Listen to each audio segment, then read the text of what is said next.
नमस्कार, मी पंजाब डक.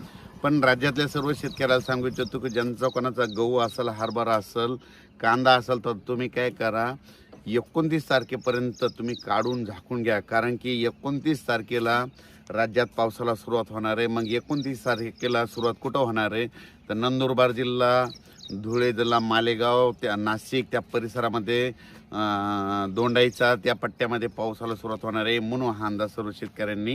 उत्तर महाराष्ट्रातल्या शेतकऱ्याचा जर कोणाचा कांदा असेल तर तुम्ही काय करा, 29 तारखेपर्यंत झाकून ठेवा. कारण की उत्तर महाराष्ट्राकडे 29 तारखेलाच पाऊस सुरुवात होणार आहे, गारपीट देखील होणार आहे. म्हणून हा अंदाज खास करून त्या उत्तर महाराष्ट्रातल्या शेतकऱ्यांना. उत्तर महाराष्ट्रातल्या शेतकऱ्यांनी नंदुरबार जिल्हा, धुळे जिल्हा, जळगाव जिल्हा, नाशिक जिल्हा, त्याच्यानंतर ठाणे ह्या देखील, त्याच्यानंतर इगतपुरी ह्या शेतकऱ्यांनी देखील हा अंदाज लक्षात यायचा. त्याच्यानंतर आपण मराठवाड्यातल्या सर्व शेतकऱ्याला सांगू इच्छितो की नांदेड जिल्हा झालं, हिंगोली जिल्हा झालं, परभणी जिल्हा झालं, लातूर जिल्हा झालं, धाराशिव जिल्हा झालं, बीड जिल्हा झालं, जालना जिल्हा, संभाजीनगर ह्या सर्व शेतकऱ्याला सांगू इच्छितो की मराठवाड्यात देखील तुम्ही काय करा, 30 तारखेपर्यंत ज्यांचा गहू असेल, हरभरा असेल, काढणी झालेले पिकं काढून घ्या. कारण की मराठवाड्यात देखील चांगला पाऊस, काही ठिकाणी वारा सुटेल, कुठं पाऊस पडत, कुठं काही ठिकाणी गारपीट देखील होईल, काही भाग निरंक देखील राहील, काही भाग सोडून देईल. म्हणजे हे अवकाळी पाऊस सगळीकडे होत नसतं. म्हणून ही सर्व सर्व शेतकऱ्यांना लक्षात येतं.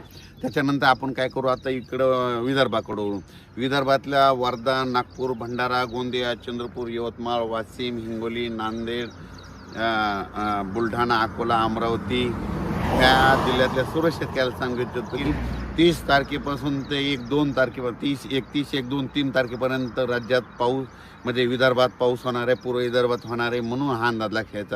हा पाऊस सगळीकडे सारखा पडणार नाही, काही भाग सोडणार आहे, काही ठिकाणी पडणार, कुठं सोडून देणार, काही ठिकाणी नुसतं वारं सुटं, गारपीट देखील होणार आहे. म्हणून हा अंदाज सर्व शेतकऱ्यांनी, विदर्भातल्या सर्व शेतकऱ्यांनी लक्षात यायचं. मराठवाड्यातल्या शेतकऱ्यांनी देखील आपण आपल्या पिकाची काळजी घेणे गरजेचं आहे.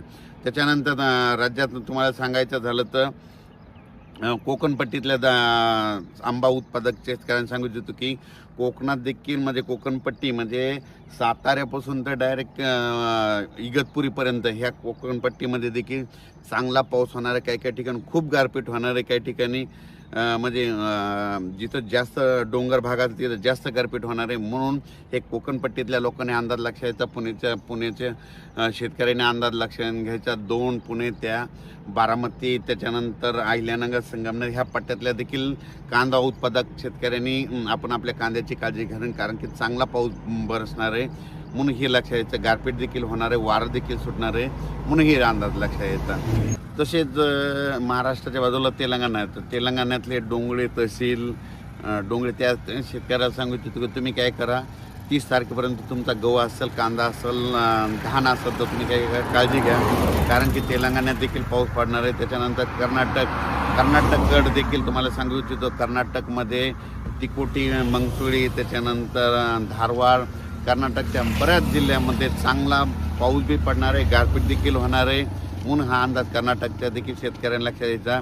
त्याच्यानंतर कोल्हापूरचे शेतकऱ्याचे फोन आले. कोल्हापूरच्या शेतकऱ्याला सांगू, ज्यांचा गहू असेल तुम्ही काढू घ्या. साताऱ्याच्या शेतकऱ्यांना देखील हे अंदाज लक्षात यायचा. त्याच्यानंतर इकडं खास करून नाशिकच्या शेतकऱ्यांनी खास करून अंदाज घ्यायचा. कारण की नाशिककडनं ह्या पावसामध्ये बऱ्याच ठिकाणावर चांगली गारपीट होणार आहे. म्हणून नाशिकच्या शेतकऱ्यांनी देखील हा अंदाज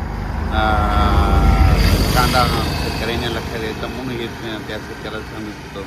त्याच्यानंतर अहिल्यानगरमध्ये राहुरी झालं, त्याच्यानंतर पैठण, वैजापूर, गंगापूर, कन्नड, संभाजीनगर त्या परिसरामध्ये, त्या फुलंब्री त्या परिसरामध्ये चांगला पाऊस देखील होणार. काही ठिकाणी गारपीट देखील, काही ठिकाणी वारं सुटणार आहे.